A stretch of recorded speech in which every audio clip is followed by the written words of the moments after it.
This podcast is intended for mature audiences. Any likeness, real or fictional, is intended in a fictional way.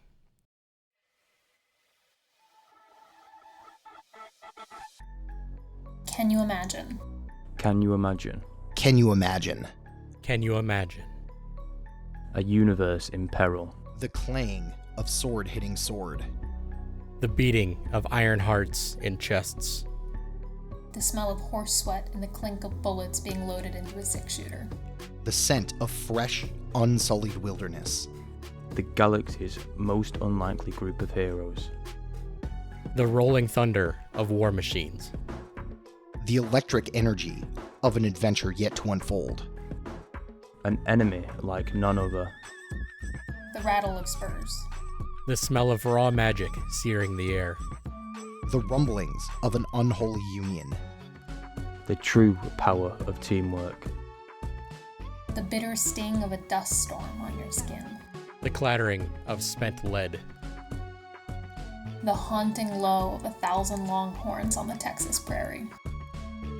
The Multiverse Collective.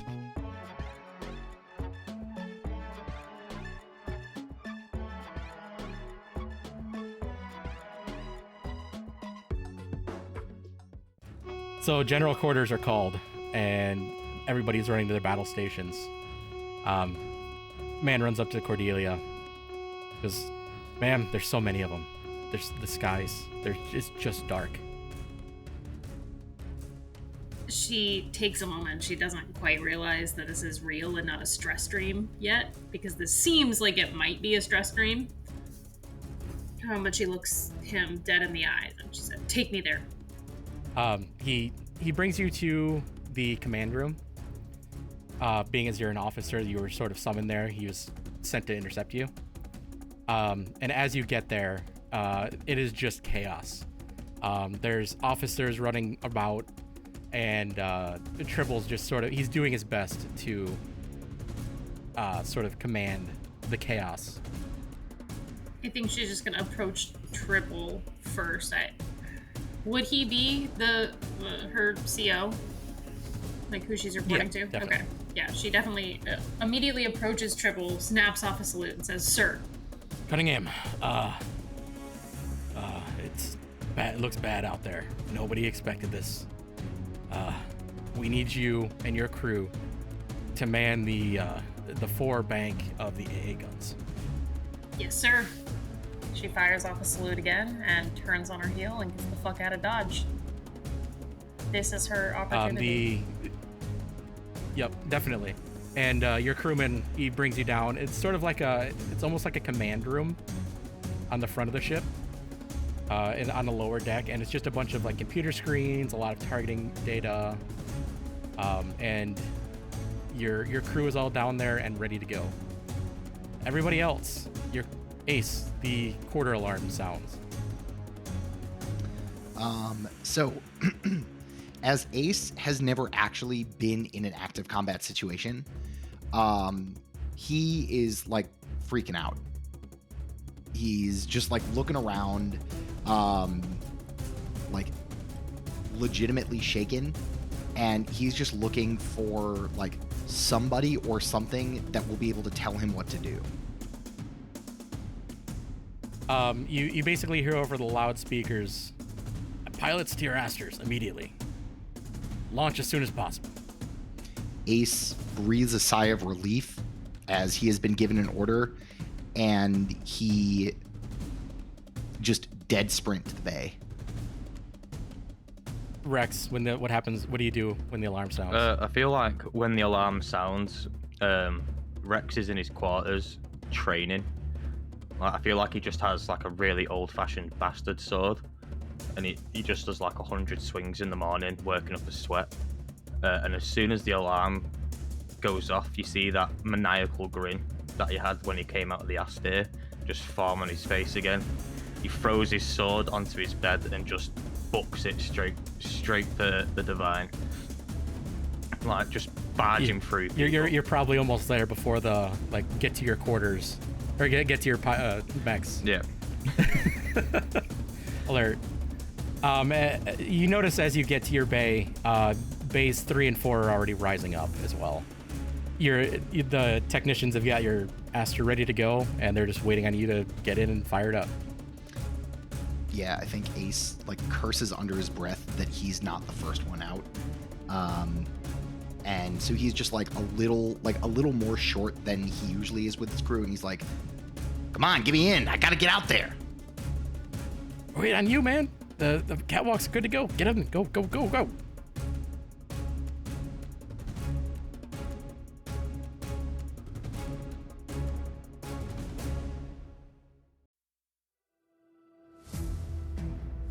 So Ace grabs like a small, like a human-sized rocket booster.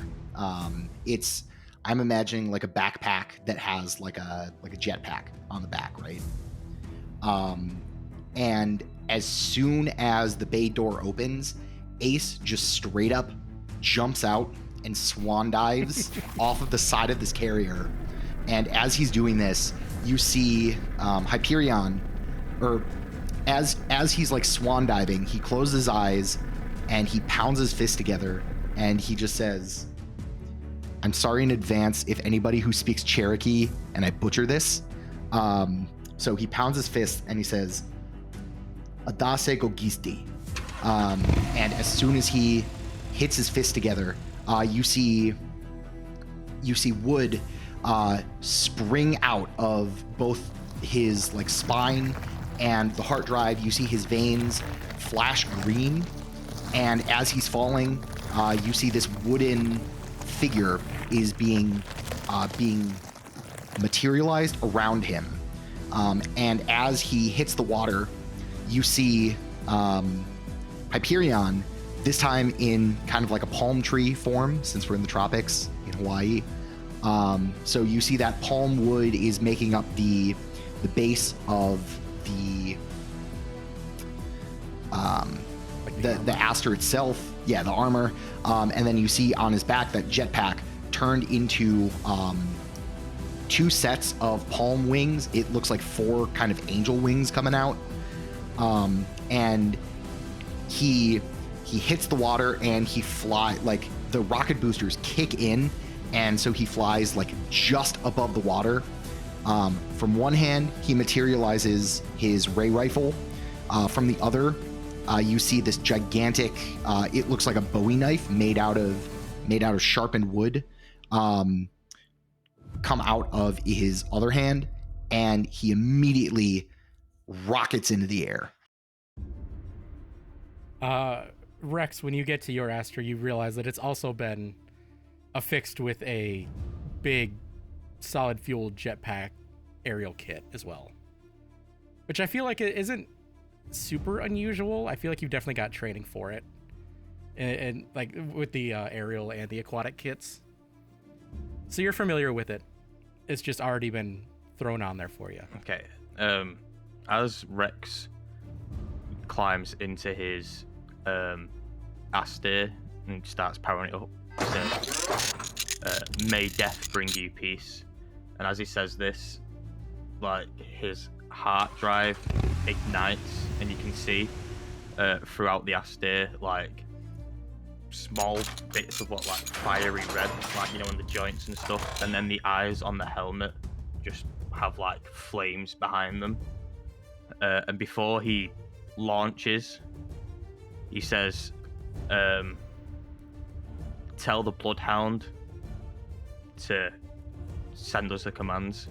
And because he doesn't want to say Foxcatcher because he thinks it's lame personally, he's like, I'm gonna call it the Bloodhound from now on. And then he just pulls out his great arm, which is just a sword, and grabs his shield and just bolts straight up into the fray. Yeah, the elevator, it almost acts like a catapult. It fires you out of the bay directly straight up since you have the aerial kit. And as you breach the surface of the deck, you see Icehouse is there.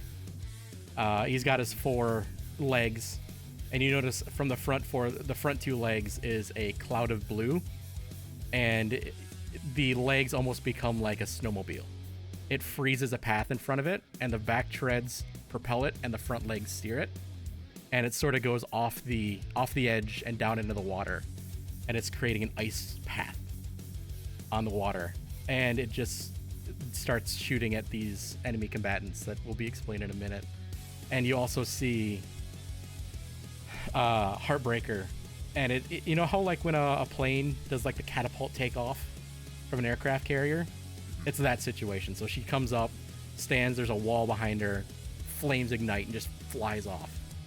And what you see as you come up are these really rickety looking, super cheaply made, sort of small-ish, strangely, Astirs. And there is just a shitload of them. They're everywhere. There's like, the sky is dark, and whoever made these made them for bulk, not individual effectiveness, overwhelming force. And they almost seem kind of feral, like they're almost not piloted or piloted incorrectly, and a lot of them have blue or red energy sort of flowing around them. So, and then we're going to cut to Cunningham. You also see these through your targeting screens. I'm assuming she also has like a window of visibility to just see this vast amount of destruction and psychotic black sky just like buzzing. I imagine it's like a million flies. Exactly. So what is our radio situation like? Does you have full radio contact with whoever you need to. Okay. Okay. You also are currently in control of, what did I call these things? The Tailspin anti-Astir missile batteries. Sick. I think first things first, she's going to address the team. And there was a lot of trepidation, and I think she's just trying to not be visibly afraid because she knows she has to lead this group of people into this absolutely insane conflict of a scale that she's never even imagined that she would be in a conflict of. And I think this is like crazy. This is probably the most Astirs that have ever been in one place ever, let alone in a combat situation. For sure. And why don't you roll me a lead a sortie with plus crew, which would be +1 for the ship. Oh, that's snake eyes. Okay. 3 all day. 3 all day. All right. That honestly will play in perfectly to what I had planned. You're not Yeah, filling me with instead of more giving an confidence. inspiring speech. Yeah, instead of giving an inspiring speech, I think she's left everybody a little bit more fearful. I don't quite know what she would say, but I think her lack of experience has everybody maybe not necessarily believing that she's the right one to be leading them right now in this specific situation. Again, I mean, nobody in the room was expecting to have their first combat situation be something of this scale. Absolutely. And to have a completely untested leader in charge of you while you're going into combat of this scale, I think is a terrifying thing. So, Rex, you come out and you see these sort of junk heap looking, cheaply built, not very big either. They're 5 or 6 feet, shorter than you. Okay. They're clearly meant for speed and like just numbers. Okay. And you see a few of them land on the deck of the carrier. Okay. Rex will straight away just beeline for them. And as soon as he's in the area, he's going to try and consecrate ground for the whole ship. Ooh, good move. All right, that'll be a 2d6 plus channel. Do we get advantage on this because it's our first move? Yes, you do. It's your first move. So advantage, you'll roll 3 dice and take the higher 2. I got 13. 13. Okay, you can choose 2 of your options there. Okay, so I'm going to use creatures opposed by your deity or faith cannot enter the consecrated area. Okay. And then I was going to say can't take violent action against each other, but then that means I can't take violent action against them. So I'm going to say That's true. Creatures within my consecrated area cannot knowingly lie. Interesting. Feel like that one's the best baseline to go for. Okay. Zone of truth, baby. Basically. So how does this look when you do this? Because you notice half of the we'll call them zero Astirs are profane, Okay. which is the red ones, and those are absolutely opposed by your deity or faith. Okay. So I imagine that the whole ship is basically surrounded by like black flames, and it be sort of like if one of the profane come towards it, sort of like pillars up, blocks the path, sort of thing. And I'm not sure how I would do the knowingly lie one, but I feel like it'd probably like burn, like start melting the Astirs if he started lying in the area. Interesting. As you throw this up, I feel like it bursts out from you, and so everything, all of the profane zeros, just sort of go flying off the deck. The arcane ones that are around are still there, but there's a lot less of those than the profane ones. Okay. Ace, what do you do when you see these things? So I think Ace, I'm almost imagining he is like flying super low to the ground, or the water, kind of kicks off the water and rockets up. And I think as he does this, he's going to remember what Gary said about his Astir, and as he like rockets up into this mix, he's just gonna have his Astir grow. Like, I would say normally it's probably like a 15 or 20 foot Astir. He's gonna have this thing grow to about twice its size. So this Bowie knife is the cutting edge is probably a good 8 or 9 feet long. And I think Ace is just going to go into the radio, and he's going to try his best to hide the shakiness and fear in his voice. And he's just going to like radio to Rex and Cordelia, but I guess also Gary and Eunice if he can, like just stay on the same frequency. And he's just going to try and get right up in the mix and start taking these things out of the sky. And Ace is going to go into his comms, and he's just going to say, he's just going to be like, all right, where do you need me? You'll hear over the radio, Ace, this is Tribble. We're still trying to figure it out. As it is for now, just take out as many as you can until we figure out a better directive. Can do. And I think Ace is going to, from one hand, he's going to fire his ray rifle. And it is like basically an infinite stream of low power bullets. And on the other hand, he's just going to have his, what is it called? The force knife. So this like wooden Bowie knife just out in the other. And he's just going to start corkscrewing in the air and trying to like take out as many of these zero Astirs as he can. Okay, let's make a exchange blows. On 11 total. Okay, on a 10 plus, either your opponent takes a risk or you take a risk and put your opponent in peril. These things I'm not going to they only have like one risk point basically, so they're going to be super easy to take down. So you definitely, like, as you're flying, you're shooting and your knife is out and you're just kind of taking these things out. There's so many of them. And you notice as you're flying, as you're hitting them with your knife, like there's barely anything to these things. So they're not very difficult to take out. And I think as Ace is like corkscrewing through the air, in his radio, he's just like, God, what kind of whack job made these? Seem like they're made out of spare parts.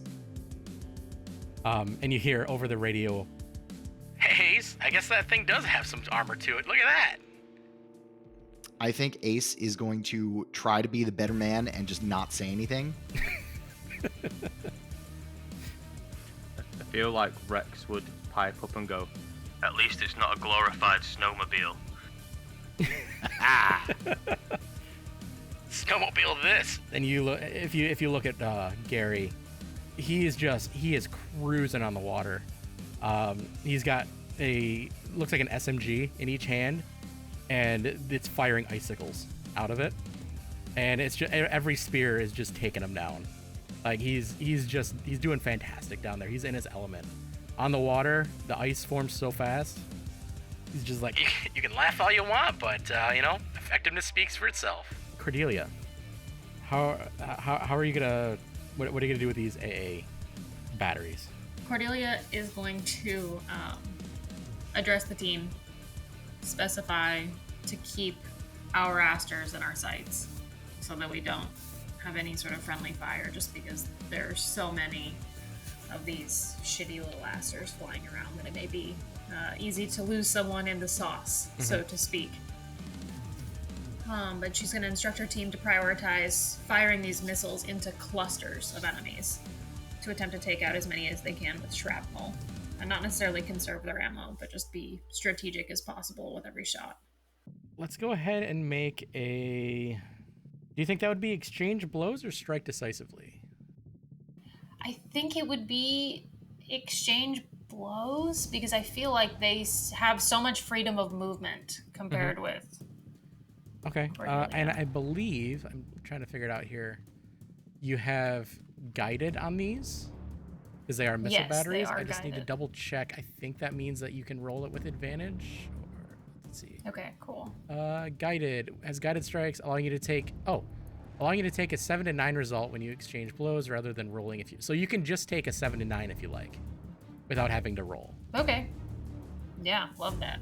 Which would be both you and your target are forced to take a risk. Yeah, that's perfect. Okay. I'm totally down. And what risk do you think you would take for this? I think she's taking the risk of the shrapnel hitting the ship, just because of the way that they are exploding on impact. Okay, so I would risk, guess, as they're like flying towards the ship. we'll call that Does that risk make sense? danger close. Yeah, I think so. Okay. So that's one danger on you right now. Are you gonna use any of your holds or anything, or you're just gonna call it there? I think she'll wait to see what's going on with Rex and Ace to see if they need bailing out. For sure. But I think she'll have eyes on the situation with both of them, just so if they're getting like ambushed or overwhelmed, that she can help bail them out. Okay. Rex, you're on the deck, and there's the arcane. Are you gonna leave the deck, or are you gonna stay on? I'm gonna stay until the arcane dealt with. Okay. How are we gonna deal with them? Okay. How many of them are there? Probably 4. 4. Okay. There was a lot more, but the arcane seemed to be vastly outweighed by the profane ones. Okay. So I'll first things first. I'll go. Bloodhound, are you there? Have you told anybody that you're No. calling it that? Cordelia is gonna sigh really heavily. This kind of takes her out of the moment a little bit, and she's like, "Yep, I'm here." Like, just all sense of formality out the window for a second. It's just so jarring, because it takes her a minute to catch on that he's actually talking to her, and she's like, "Who the fuck else could it be talking to?" And he's gonna go say, "Focus on the red. They can't get aboard the ship." Roger that. And then he's gonna just. Are they all clumped together, these arcane, or are they like spread out? I mean, they're sort of standing around. They're definitely probably running at you as the main target. Okay, so Like I said, they don't even have weapons. They just have like claws, basically.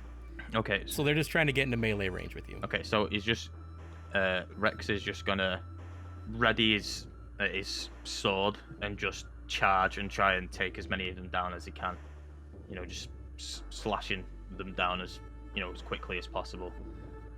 just so he can get back out onto the into the field to help Ace. Okay. So you're gonna exchange blows.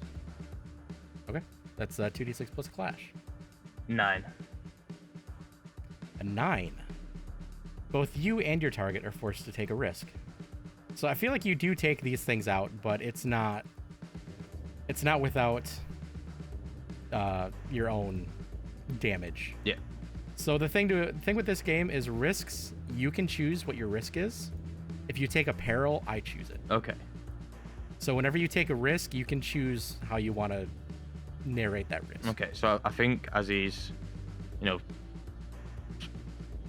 fighting his way through these arcane, I think maybe his sword gets stuck in one, and one of them has a chance just to like gouge a bit of the armor off the side of the divine before he can get the sword out and take it down.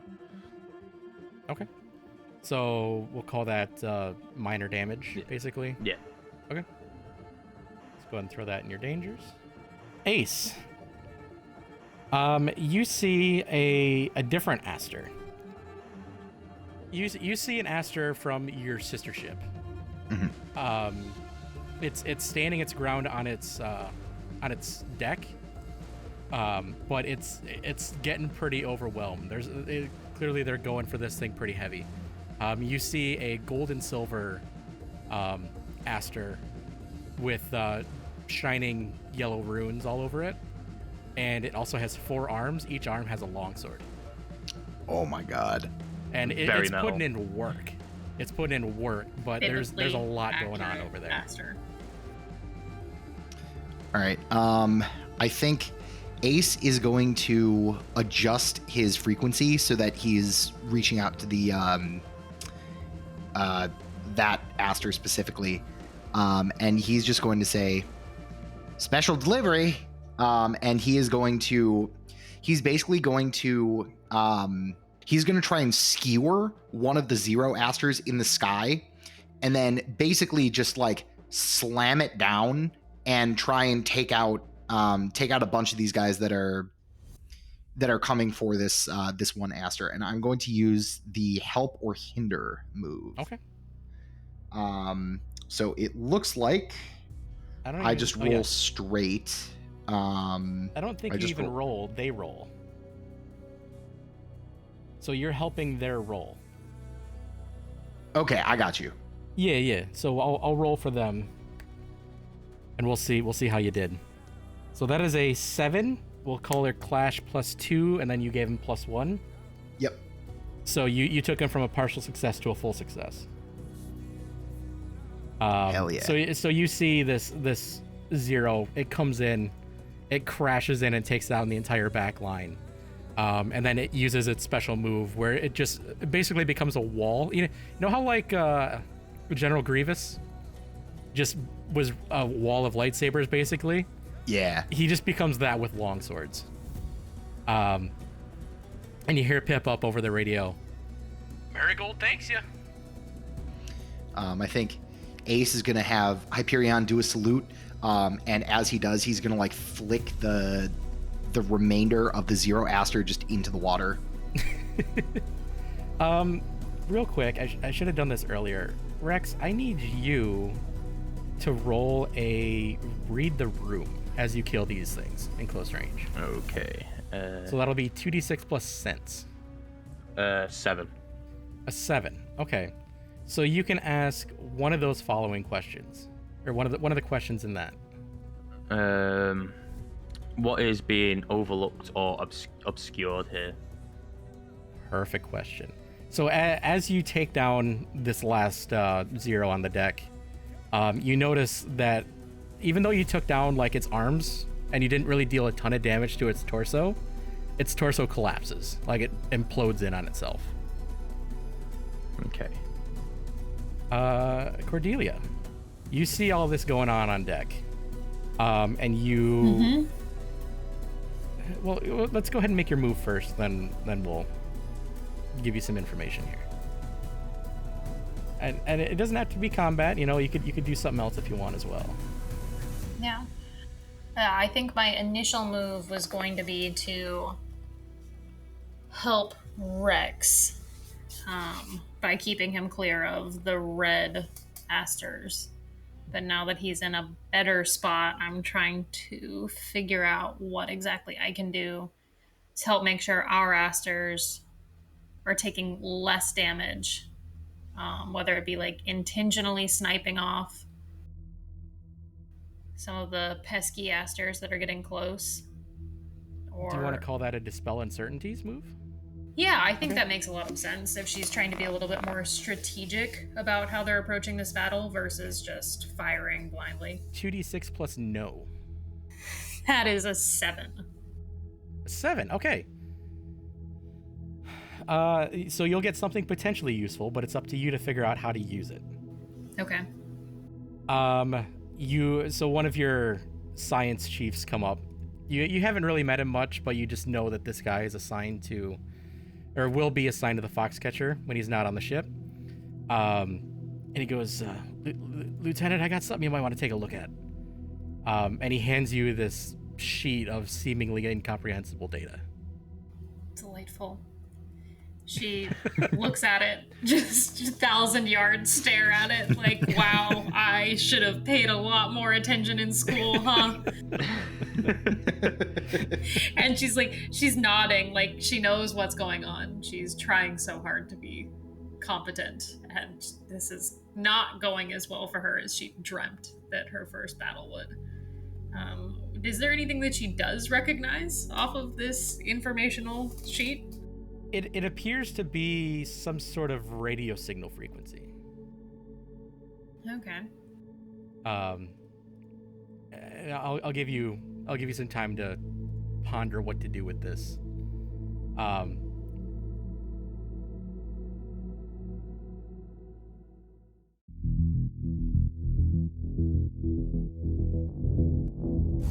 So, what's Rex doing now that the deck is clear? I'm gonna try and do some epic move here, just because the was it Iceman, whatever it was, Ice House. Ice House was like showing off before. Rex is gonna basically take his shield. It's got like the straps like an actual shield does. He's gonna run, jump, attach it to his feet, and slide down the ice path that has already been made, and he's going to pull out his bow and just start taking shots to take down any of these zeros that he can. Okay. Let's another exchange blows. Is that what you're going for? Or do you want to try and strike decisively? Oh, strike decisively. That'll be plus clash. Plus clash. A 10. A 10. All right, this is excellent. Like it's not a crit success, but you do what you wanted to accomplish. And you hear over the radio, Good moves, Rex. Nice job. as Heartbreaker chimes into you. He just sort of grunts, and then over the radio he goes, there's something wrong with these Astirs.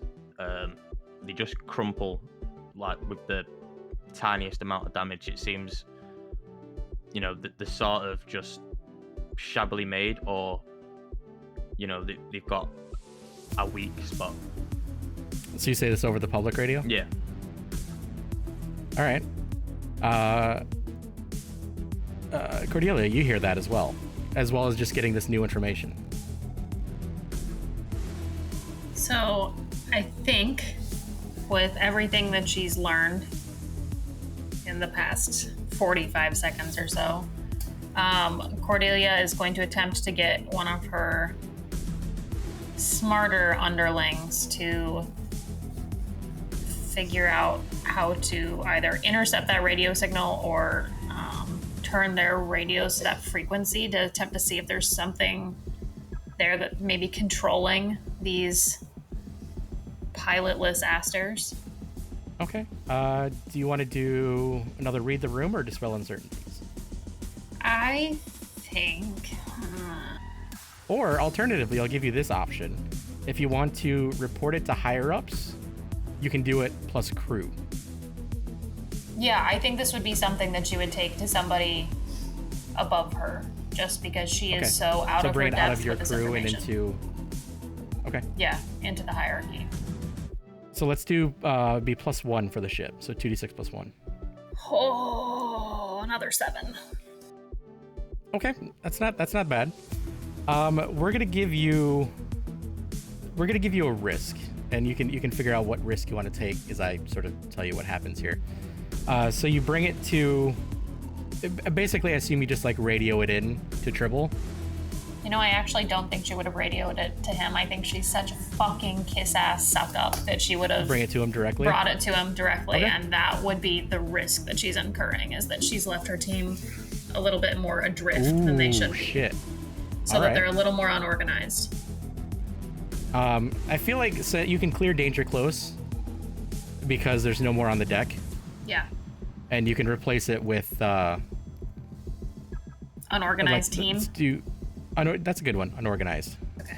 Fuck yeah. I Perfect. think that makes a lot of sense. So you bring it up to the commander, and he's just basically like, okay, well, give it to those guys. We'll figure out, and we'll let you know what happens.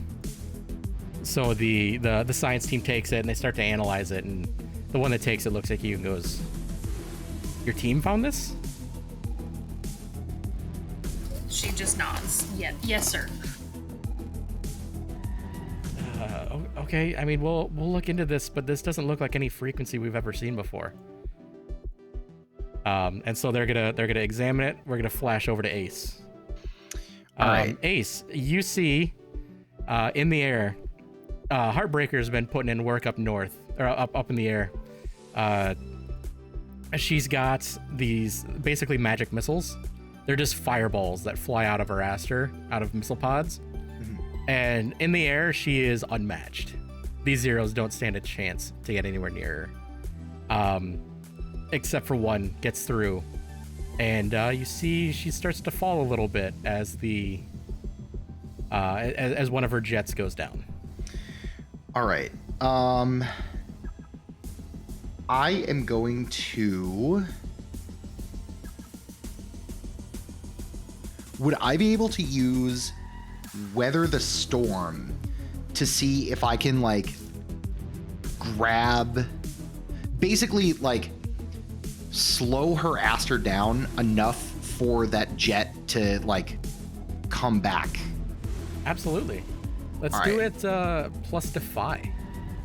All right, sounds good. So that's just going to be +0.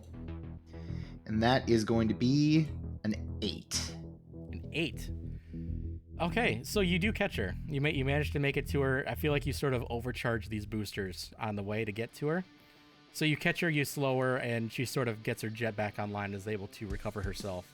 However, in the process, you get an alert. You are low on fuel. I think... So your risk that you take is just about out of fuel. Got it. I think also this manifests... I imagine that one of the... So, like, the jet turning back on, I imagine Ace flew Hyperion basically to catch Heartbreaker under itself. And so as the jet kind of sputters back to life, part of one of Ace's, or one of Hyperion's arms lights on fire. So I think Ace even has to kind of take evasive maneuvers to skim the water below. And as he's heading back, he has to fly down real low and kind of extinguish himself as he goes back towards the deck of the ship. Okay, so I'm gonna give you a risk of low fuel. We got that. Yeah, and so I imagine Ace is flying a little bit slower as he's just trying to, like, make it back up to the deck. Okay. So you are able to sort of, with your wings, at least glide that direction. Rex, you're sliding down this ice slide, basically, on this ice deck. And you see Ice House is doing good until it starts to get a little bit overwhelmed. It seems like it's being really targeted. Okay. And you see it's sort of like as a bunch of these zeros come flying in at it, it sort of does like a spin on the ice, and it puts up almost an igloo over itself. Okay. And on the inside, he's just sort of, it's basically a shield wall, but he can't get out and they can't get in.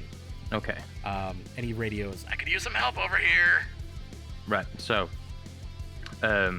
Rex is gonna hear this, and he's gonna basically go and stand on, like, push his way into the middle of all these enemies, and then I want to use War God's Smite. Ooh, all right. Hell yeah. Double sixes, so I got 15. Okay, on a crit. Fuck yeah. What does this look like, man? You tell me.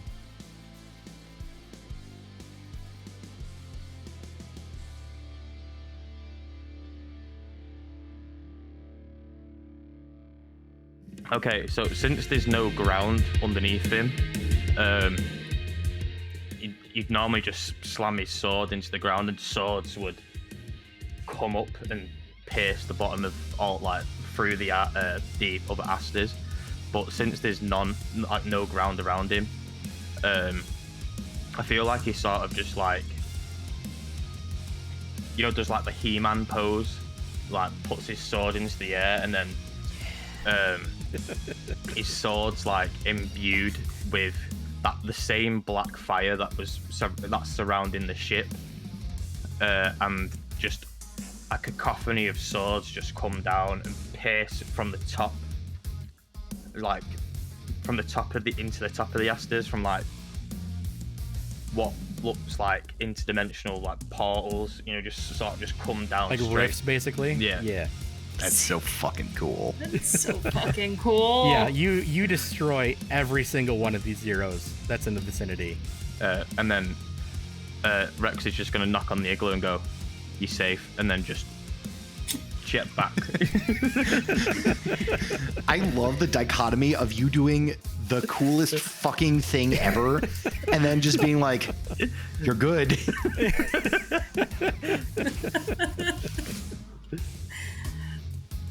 Oh my God. So back in the command room, a Tribble approaches you and goes, "I just got this in."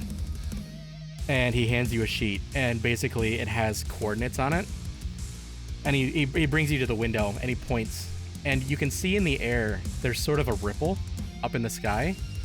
And he goes, "There's a cloaked vessel controlling all these things up there. That's what this signal is." We have a very large gun, don't we? He looks at you and he goes, "We have a large gun and we don't have the crew for it. You think you can take that shot?" Yes, sir.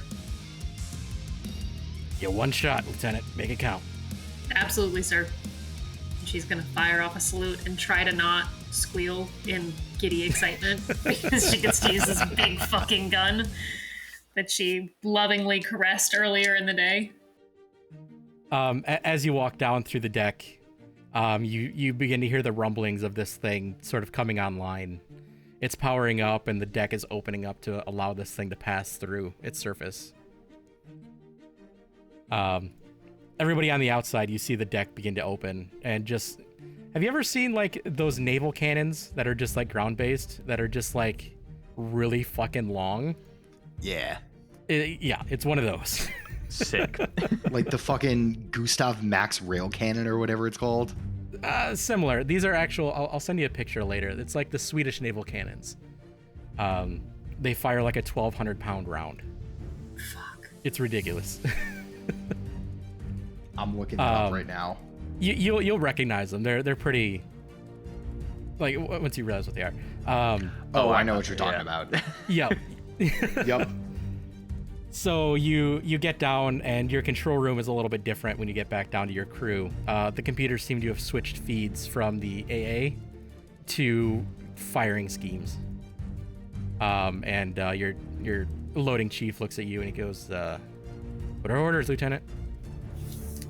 She's going to give him the exact coordinates, but she's also going to point at the ripple in the sky. Say, "See that? We're going to fucking shoot that." And she's trying to not smile. She's trying to be very serious. It's not totally working. But she's going to attempt to strike decisively. Oh, thank fuck. All right, that's a 10 plus 1, 11. All right, so we'll cut out a little bit. The pilots outside are basically told, "Hey, there's an aircraft in the sky. We're gonna try and take it down. Nobody get in the way of this cannon." And you guys can see it all rise up. The cannon begins to rise. Your loading chief loads the massive shell into this chamber. It rocks up, loads in. All the lights turn red as it's prepared to fire. And the sound that this thing makes is deafening. The entire ship rocks. It's designed for this, but even shooting at this particular angle, because it's pretty steep, the suspension for it is just it's stretched to its limit. And everybody sees the shell just reach out and punches a hole, and the aircraft is even bigger than anybody realized. It's just this massive bomber-looking controls vessel for all of these Zero craft, and it just is obliterated with this hit. Sick. Everybody who's currently fighting sees their Zeros begin to do that thing like Rex saw. They just crumple inwards on themselves, basically, as soon as their connection is cut to this mothership. And basically the entire ship just starts going crazy with celebration. And you hear Tribble over the radio. That was a hell of a shot, Cunningham. Thank you, sir. And she is punching the air repeatedly and trying to be dignified about this. And again, it's just not fucking working. She's living a farce. So just under her breath, she's like, yes, yes, yes, yes. Everybody gets the signal over the radio to come back, redock, and gear up for an after-action report. As you guys are sort of coming back, Tribble comes down. He comes down and talks to you, Cunningham, and he goes, "Well, word just came in from Eisenhower. Welcome to World War II." And that's where we end episode 2.